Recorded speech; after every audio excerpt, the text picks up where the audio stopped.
పదులు మెట్టిన మనసు మనసు కలపడమే మంత్రం పరమార్థం శ్రీరస్తు శుభమస్తు శ్రీరస్తు శుభమస్తు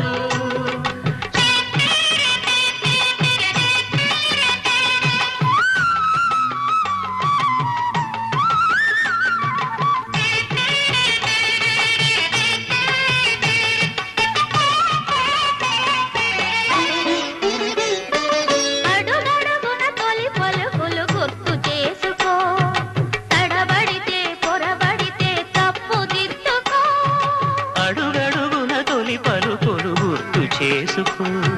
తడబడితే పొరబడితే తప్పు దిద్దుకో